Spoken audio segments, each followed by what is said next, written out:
choisi de te recevoir dans ma maison. Dis seulement un mot, même de loin. Toi tu es le Dieu qui ne connaît point de distance. Comme un Habakkuk, je me tiens sur la tour. Moi j'attends et j'attends, même si elle tarde, Inch'Allah, elles finiront par s'accomplir. Comme Pierre, j'ai péché toute la nuit, je n'ai point eu même la fréquence, mais sur ta parole, voici encore mon filet. Je sais que tu peux, je sais que tu peux, comme Abraham, qu'on se moque de moi. Mes bien-aimés, nous revenons pour la seconde fois pour continuer notre enseignement des paraboles des talents. Nous vous saluons tous au nom de notre Seigneur Jésus-Christ de l'éternité qui est revenu aujourd'hui avec les enseignements de l'éternité. Vous devez retenir, comprendre que le règne de Jésus de la première venue est fini. Le règne de la ligne est fini, mais le règne de la nouvelle ligne n'est pas fini. Aujourd'hui, nous parlons des règnes de la nouvelle ligne, puisque la ligne c'est Christ.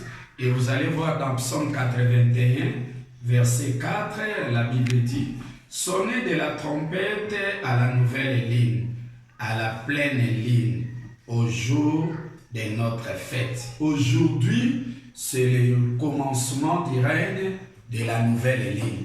La nouvelle ligne, c'est la seconde venue de Jésus-Christ avec les enseignements de l'éternité. Il est venu aujourd'hui en pleine révélation. Aujourd'hui, personne ne saura anéantir l'enseignement de la nouvelle ligne de Christ de l'éternité. Ce n'est pas Abel de la première venue qu'on a anéanti, puisque on a anéanti Jésus de la première venue. Il était mort à cause des faiblesses, des carences de révélation. Il n'était pas assidu, et il avait des faim et soif et tout ça. Mais aujourd'hui, Jésus-Christ n'a plus faim. Il a reçu les repas auprès de l'Éternel. Il a assez de biens et puis assidu dans la connaissance véritable de l'éternité. Il est descendu, il est devenu la nouvelle ligne. Ce n'est plus la ligne de la première venue. Ça, c'est la nouvelle ligne. Là, c'est les enseignements de l'éternité. Alors, nous avions parlé pour la première fois, c'était les paraboles des talents. Comment l'Éternel a distribué les talents à ses serviteurs. C'était Dieu qui a reçu les 5 talents. Et ça, c'est le règne de la première venue. Nous ne parlons pas des talents de l'éternité.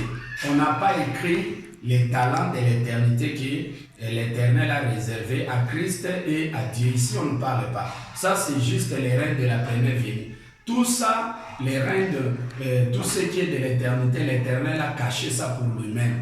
Les enseignements de l'éternité que l'Éternel va confier à Dieu, il n'a pas révélé ça à Christ. Christ ignore. Même les enseignements de l'éternité que l'Éternel a révélé à Christ aujourd'hui, Dieu aussi ignore, il ne connaît pas. Donc l'Éternel a caché ça pour lui-même. Et aujourd'hui, Dieu a introduit son enseignement de l'éternité. Et aujourd'hui, Jésus-Christ est venu achever avec l'enseignement de l'éternité sa part à lui. Il est venu comme la nouvelle ligne. C'est ça les lions. Et avec les annonces des prophètes. Ça dit que 14 sceaux, maintenant les 7 autres tonnerres. Maintenant aujourd'hui c'est révélé. Révélé parce que Christ est venu, il vient de l'éternité. Il a des griffes pour déchirer les Écritures et pour nous révéler les 7 tonnerres là. Et aujourd'hui, c'est grâce à l'arrivée de Christ de l'éternité que vous allez comprendre la scène des Écritures, comment l'Éternel a libéré son plan à lui de l'éternité. Alors, prenons Matthieu 25, Matthieu chapitre 5, vous descendez, si vous lisez Matthieu 25, c'est des paraboles des talents, là où la Bible dit, il en sera comme un homme qui partant pour un voyage appela ses serviteurs et leur dit, et c'est bien. Et cet homme dont on parle ici, c'est l'Éternel. Selon Genèse 18, verset 1 à 2, lorsque l'Éternel est allé visiter son serviteur Abraham, le messager du 7e âge, il n'était pas allé seul, il est allé accompagné avec son fils Jésus-Christ et avec son fils Dieu.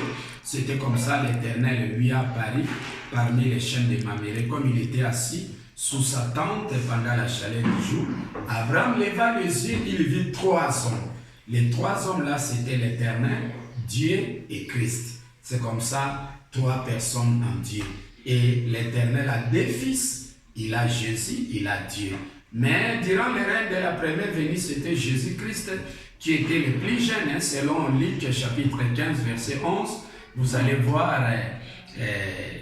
la Bible dit là, dans Luc 15, Jésus-Christ était le plus jeune. Un homme avait 2 fils.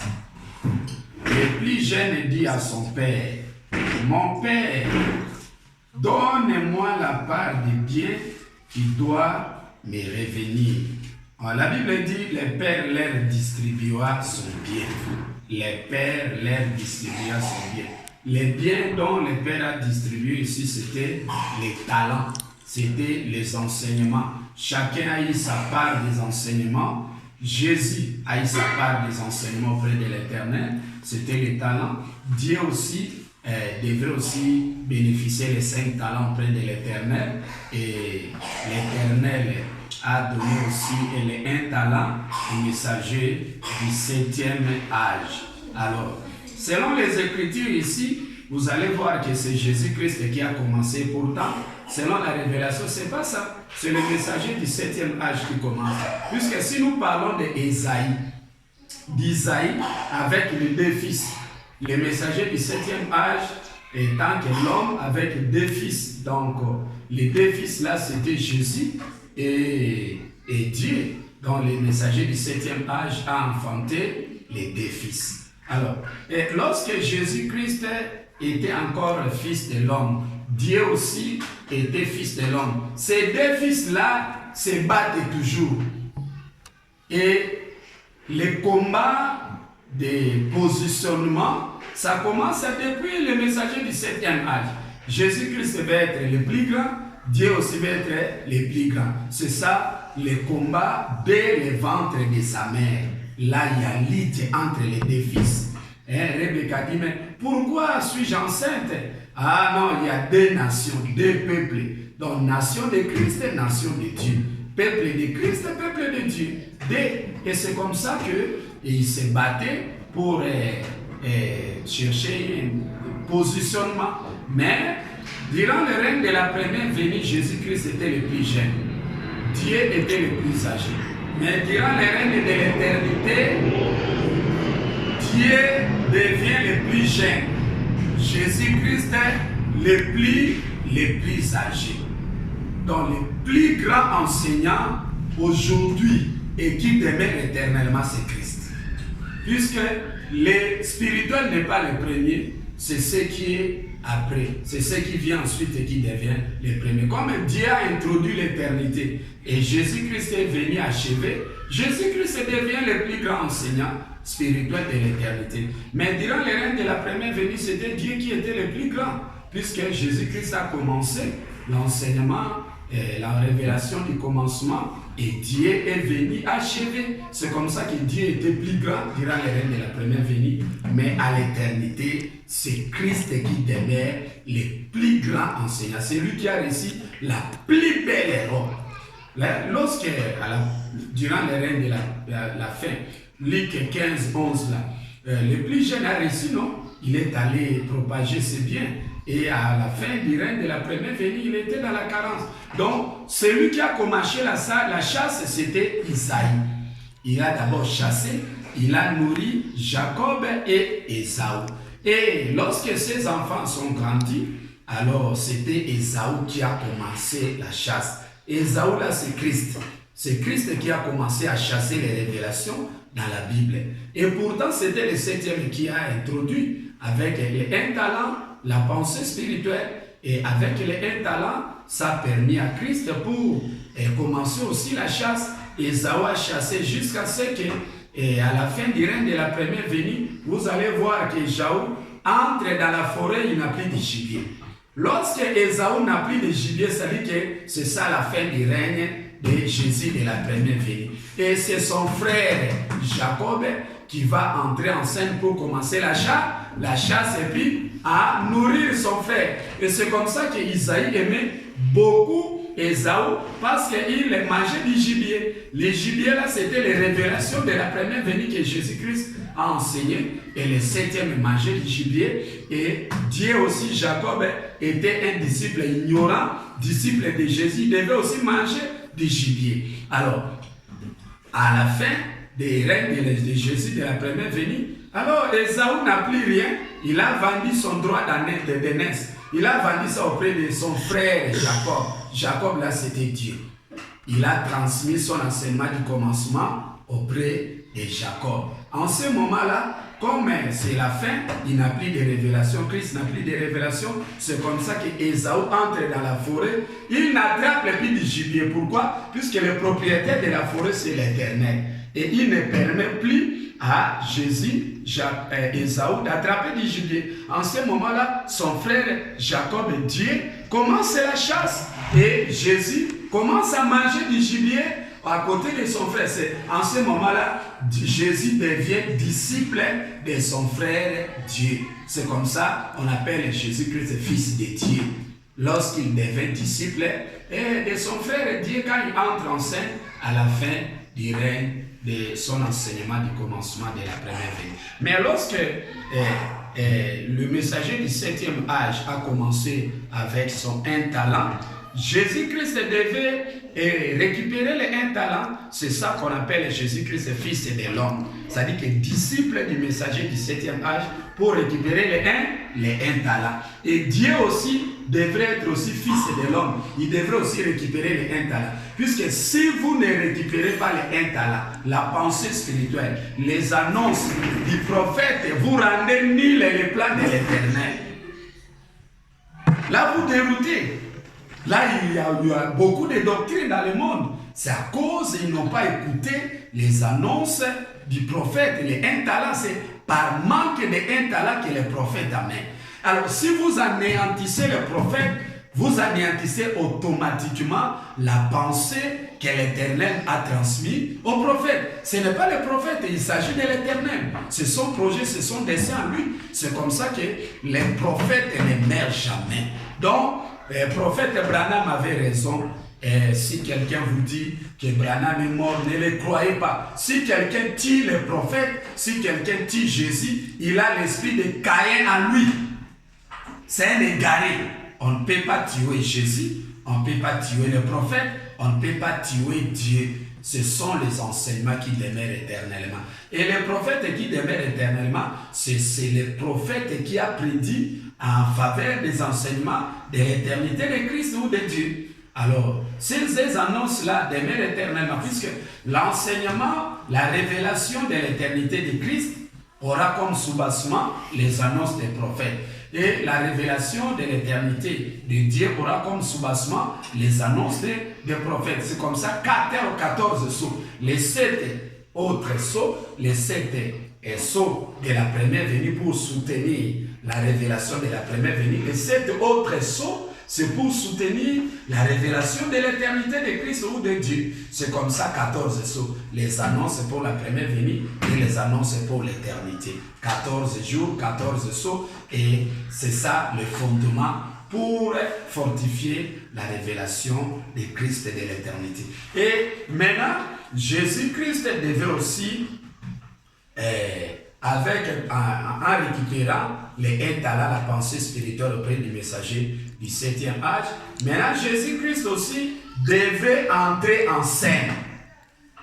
Il devait commencer à proclamer son enseignement de la première venue. Alors, dès que Jésus-Christ commence son enseignement de la première venue, en ce moment-là, le messager du 7e âge doit aussi se faire disciple de Christ pour récupérer les 2 talents. Sinon, il a des trous en lui. Donc, de la manière que Jésus-Christ était disciple de Jean-Baptiste, dès que Jésus commence son ministère, Jean-Baptiste aussi devient disciple de Jésus-Christ. Il doit aussi récupérer. Pourquoi il doit se faire disciple de Jésus? C'est pour récupérer les 2 talents que Jésus-Christ a reçus auprès de l'Éternel. Il doit récupérer les 2 talents pour ajouter avec les 1 talent qu'il a reçu, pour faire de lui 3, et il sera en ordre avec l'Éternel. Mais vous allez voir que les messagers du 7e âge, du côté terrestre, commencent un peu à bouder. Si nous lisons Apocalypse chapitre 3, verset, c'est là où on reproche les messagers de Laodicée. Les messagers de Laodicée est reproché parce qu'il se prétend avec un talent. Non, on ne peut pas se prétendre. Jésus-Christ ne peut pas se prétendre avec les 2 talents. Les messagers du 7e âge ne peuvent pas se prétendre avec les 1 talent. Il doit toujours dépendre des talents des autres. Dieu aussi ne peut pas se prétendre, oh non, je connais avec les 5 talents. Il aura besoin de 2 talents de Jésus. Il aura aussi besoin de 1 talent du messager du 7e âge. C'est comme ça dans l'Apocalypse, chapitre 3, verset 14, la Bible dit, écrit à l'ange de l'église de Laodicée, voici ce que dit l'Amen, les témoins fidèles, les véritables, les commencements de la création de Dieu. C'est Jésus-Christ qui parle ici. Je connais tes œuvres, je sais que tu n'es ni froid ni bouillant, puisque tu es ni froid ni bouillant, ainsi, parce que tu es tiède, je te vomirai de ma bouche, parce que tu dis, je suis riche et je suis enrichi, je n'ai besoin de rien. Et parce que tu ne sais pas que tu es malheureux, misérable, pauvre et aveugle, je te conseille d'acheter de moi l'or éprouvé de faits, afin que tu deviennes riche et que tes vêtements deviennent blancs, afin que tu sois vêtu et que la nudité ne soit pas connue de tous. Ça veut dire que le messager du 7e âge ne peut pas se prétendre. Ici, étant que terrestre, il se croyait que non, je connais déjà avec les 1 talent. Et pourtant, non. Il devrait aller se faire disciple de Jésus pour récupérer les 2 talents. Et là, le messager du 7e dira, comme l'apôtre Paul dit, si je vis, ce n'est plus moi qui vis, c'est Christ qui vit en moi. Donc il ne peut pas se prétendre, il doit toujours récupérer les 2 talents. Jésus-Christ a besoin de 1 talent, il a aussi besoin de 5 talents de Dieu. Et vous allez voir après, à la fin du règne de Jésus-Christ, il deviendra fils de Dieu, disciple de son frère, pour récupérer les 5 talents que son frère devrait aussi enseigner. Et de la même manière, Dieu aussi, au commencement, était disciple de Jésus-Christ, c'est ça, épouse de l'agneau. Épouse de l'agneau, c'est Dieu. Il est encore épouse puisqu'il est ignorant. Il doit apprendre les enseignements du commencement que Jésus-Christ a enseigné. Donc, les 2 talents. Donc, Dieu doit d'abord se faire disciple du 7e messager du 7e âge. Et après, il doit se faire disciple de Jésus pour récupérer l'enseignement du commencement qui est les 2 talents. Prise 1 talent du messager du 7e âge, 2 talents de Jésus, et il ajoute avec les 5. Là, Dieu devient complet. Alors, il pourra accéder à son enseignement de l'éternité. Mais si Dieu refuse les 2 talents de Jésus, il est nul. S'il refuse les 1 talent du messager du 7e âge, qui est la pensée spirituelle, les annonces des prophètes, il est nul. Même Jésus ne peut pas négliger les 1 talent du messager du 7e âge, les annonces du prophète. Non, il doit récupérer ça. Et puis il doit récupérer à la fin de son règne les 5 talents de son frère. C'est comme ça que Jésus-Christ a commencé son enseignement du commencement, et il a comme disciple Dieu, l'épouse de l'agneau, et il a aussi comme disciple les messagers du 7e âge, et il vient pour récupérer les 2 talents. Les 2 talents, c'est l'enseignement du commencement que Christ devrait enseigner. Alors, c'est comme ça que Dieu devient épouse de l'agneau. Donc, disciple de Christ pour récupérer les biens que Jésus-Christ. Donc, Jacob mange du gibier que Ésaü parte souvent à la chasse, puisque Ésaü, c'est l'image de Christ, Jacob, c'est l'image de Dieu. Tous les deux fils, ce sont les deux fils du messager du 7e âge qui est Isaïe. Donc, mais au début, c'est Isaïe qui a commencé avec les étalons. Il a commencé la chasse, il a nourri Ésaü, il a nourri aussi Jacob. Mais étant grandi, c'est Ésaü qui commence la chasse, c'est Christ qui commence la chasse, les révélations. Et Christ nourrit maintenant Isaïe et il nourrit aussi son frère Jacob. Toute la famille se nourrissait de la nourriture de Jésus-Christ qui est Ésaü. C'est comme ça que Isaïe aimait beaucoup Ésaü parce qu'il mangeait du gibier. Donc le 7e âge, le messager du 7e âge a mangé du gibier de Christ, c'était Ésaü qui entrait à la chasse pour récupérer les révélations. Mais à la fin du règne de Jésus-Christ, vous allez voir que Ésaü n'arrive plus à attraper du gibier dans la forêt. Là, c'est la fin du règne. Et la chasse devient compliquée. Qui a compliqué la chasse? C'est l'Éternel lui-même. Pourquoi il a compliqué la chasse? C'est pour que son frère Jacob puisse prendre la relève, commencer la chasse, chasser la révélation et nourrir Jésus, Ésaü, et nourrir Isaïe, toute la famille. Et c'est comme ça que Isaac devait commencer, et à la fin Ésaü et Jacob. Et en ce moment-là, Dieu est le fils du 7e, Jésus est le fils du 7e, donc Élie. 7e est le fils de Jésus, 7e est le fils de Dieu.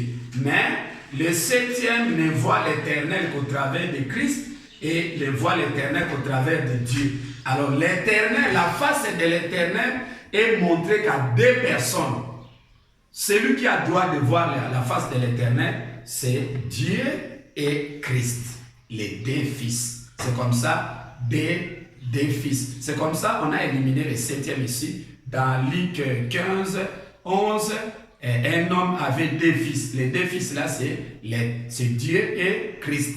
Les deux là qui devaient voir, comprendre les enseignements de l'éternité que l'Éternel a répartis en deux. Puisque les enseignements de l'éternité sont répartis en deux parties. Une part, il donne à Dieu pour introduire l'éternité. Une part, l'Éternel révèle ça à Christ. Ce que l'Éternel a révélé à Dieu, Christ ne comprend rien.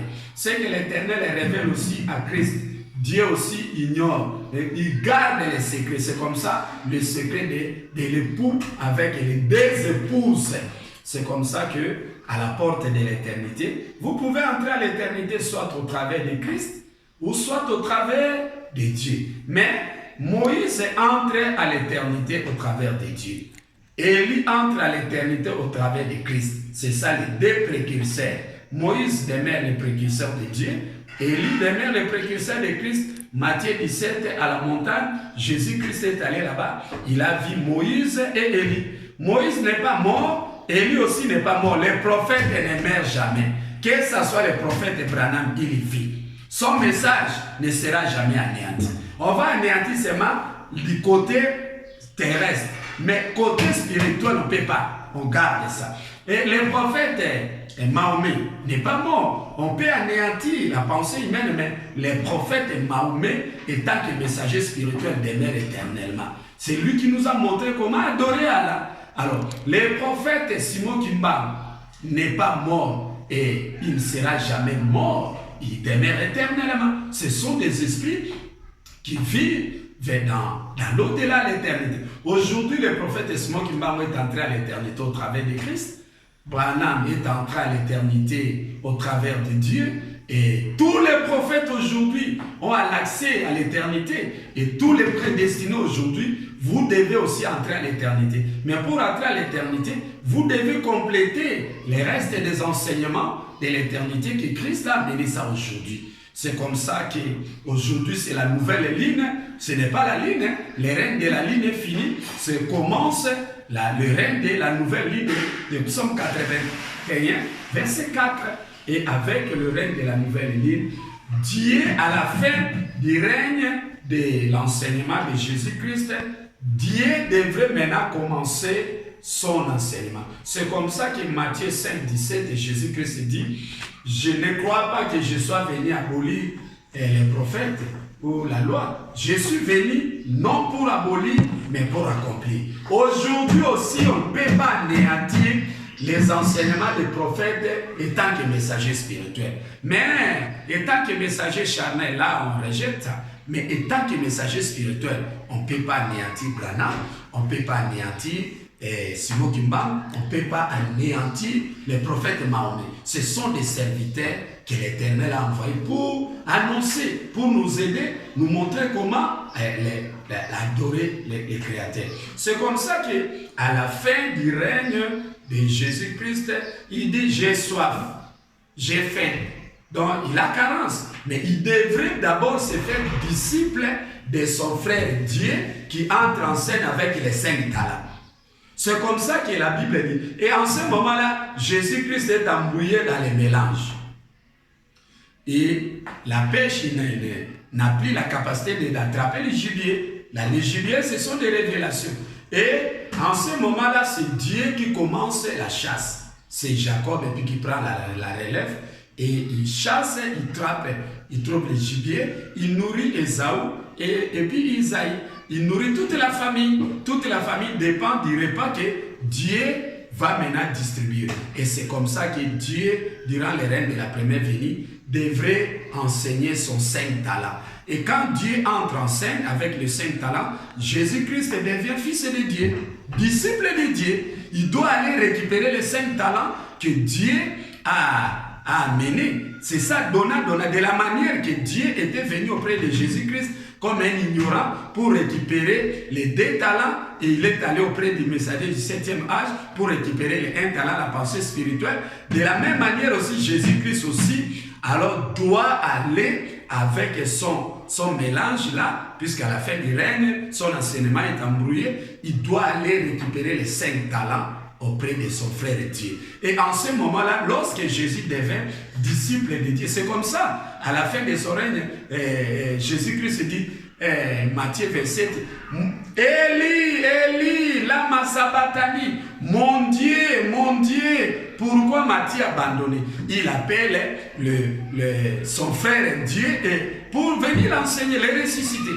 Avec quoi? Avec les 5 talents. Donc la résurrection de Jésus-Christ est faite avec combien? 5 talents. Donc avec les 5 talents de son frère Dieu, c'est juste pour compléter les carences des révélations qui étaient en Jésus. Puisque Jésus-Christ était embrouillé avec les 2 talents là, 2 talents plus les 1 talent qu'il a reçu auprès du messager du 7e âge. À la fin de son règne, il n'arrive plus, il a besoin maintenant, il a faim. Faim de quoi? Des 5 talents de son frère.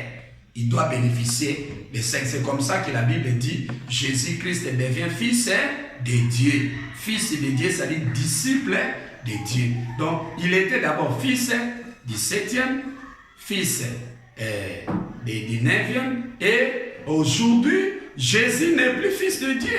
Il devient maintenant fils de l'Éternel. Il est allé à la haute montagne auprès de l'Éternel. Il a récupéré les enseignements de l'éternité et il est revenu pour enseigner les enseignements de l'éternité. Jésus-Christ a récupéré la portion que Dieu a enseigné, les 5 talents. Il a récupéré l'enseignement de l'éternité que Dieu devrait introduire à l'éternité, puisque Dieu a enseigné la part de l'intro de la seconde venue. Il a introduit aussi l'enseignement de l'éternité que l'Éternel lui a révélé. Alors Jésus-Christ devait récupérer l'intro de la seconde venue que Dieu a amené. Il devrait aussi écouter l'enseignement de l'éternité que Dieu a enseigné. Et à la fin du règne de l'enseignement de l'éternité que les frères de Jésus à enseigner, mais lui ne sait pas que son enseignement est arrivé à la fin et que son Père l'Éternel a révélé une autre part de l'enseignement de l'éternité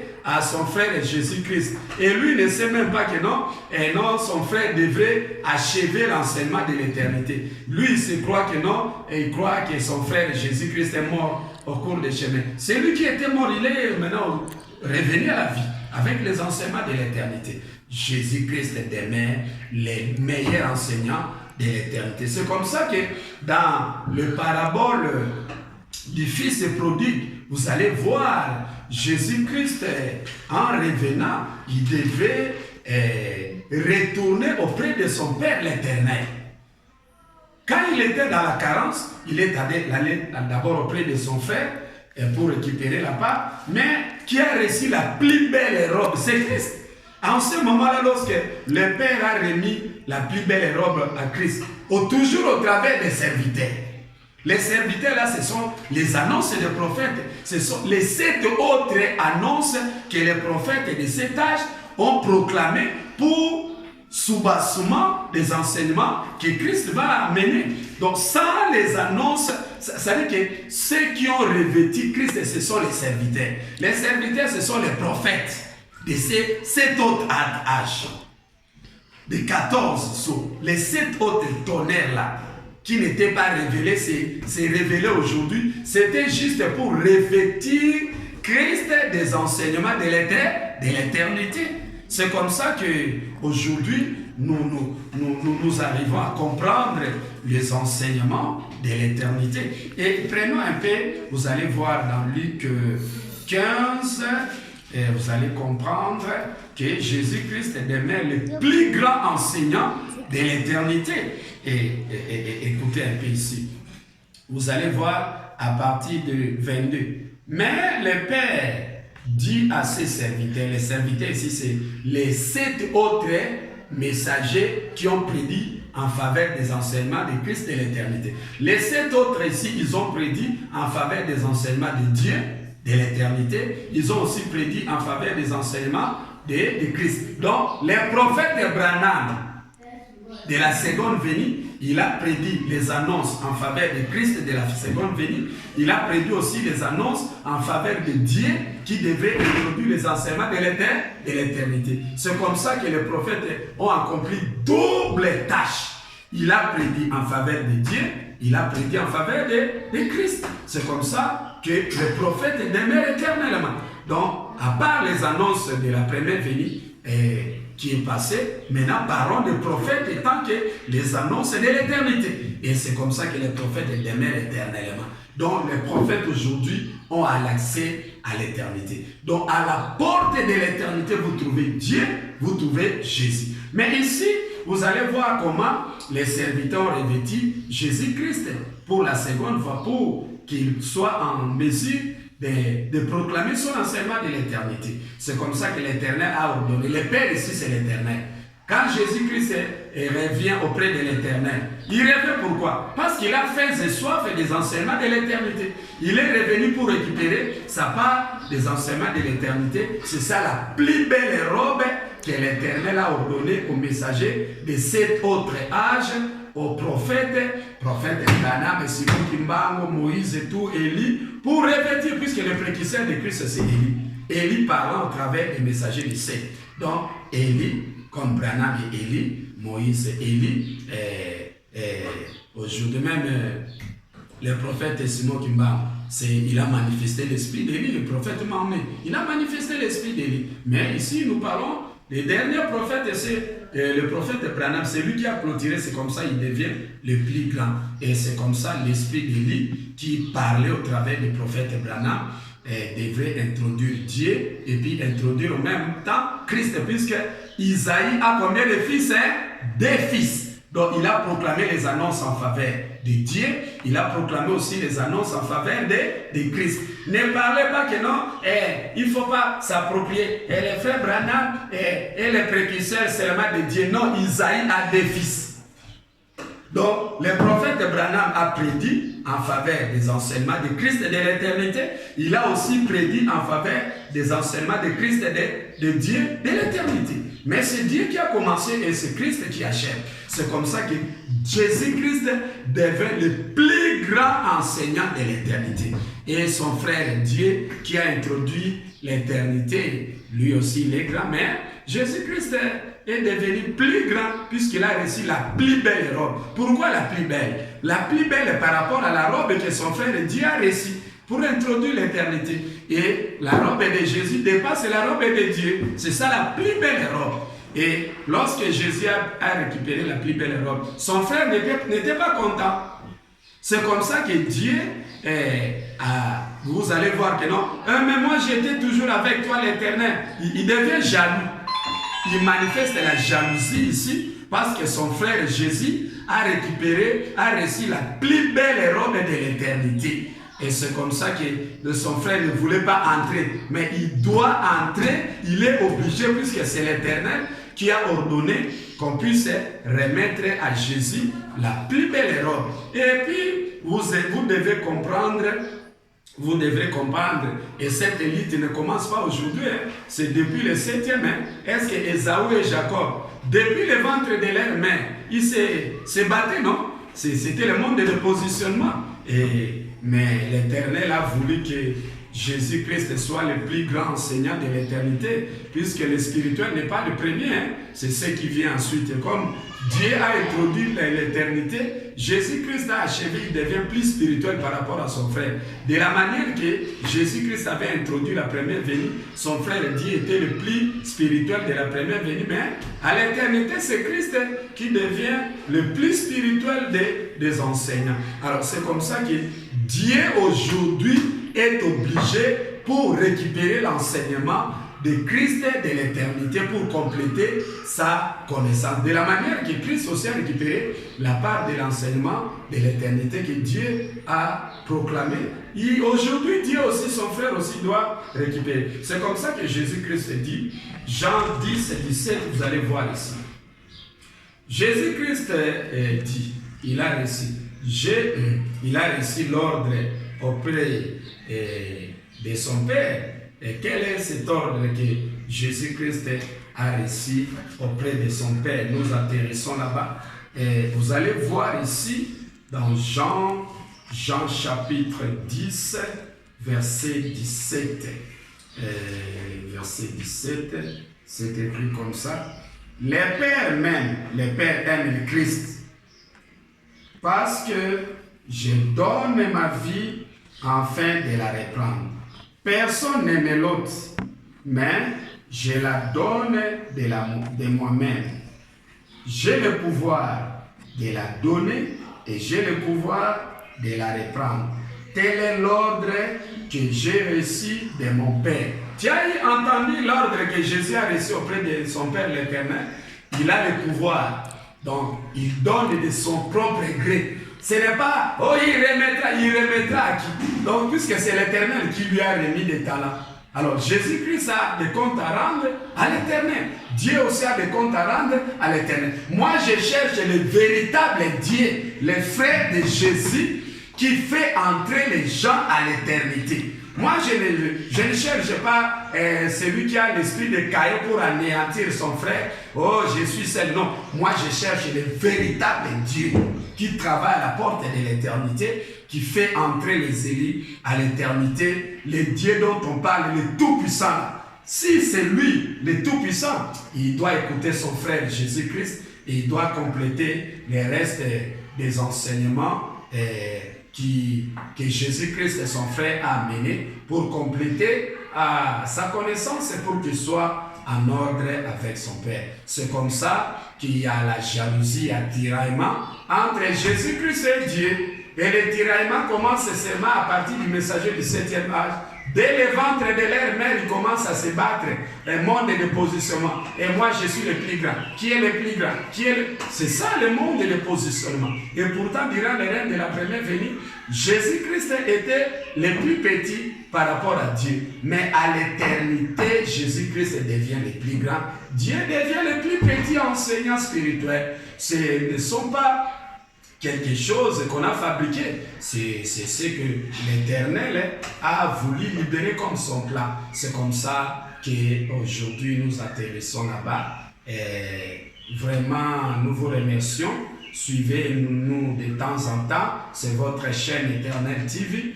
Et on est encore au début, les faibles commencements. Nous avons besoin de vos soutiens. Soutenez-nous et vous pouvez nous envoyer quelque chose, même par notre numéro, c'est 082 380 96 52 MP. Ça, vous pouvez envoyer quelque chose, même nous soutenir par notre numéro bancaire. Je vais mettre ça, vous ouvrirez ça et mettez quelque chose dans Banque MB et ou soit envoyez-nous quelque chose par Western, ça sera mieux. Et puis votre contribution, nous vous remercions de nous avoir écoutés et rester branchés. Et notre numéro de WhatsApp, si vous voulez nous écrire, écrivez-nous sur WhatsApp. Je vais aussi mettre ça, c'est 090 60 89 793. Écrivez-nous sur WhatsApp 090 60 89 793. 090 60 89 793. Écrivez-nous sur WhatsApp et nous aurons votre message. Bye bye, on s'arrête pour là, pour aujourd'hui. Que l'Éternel vous bénisse.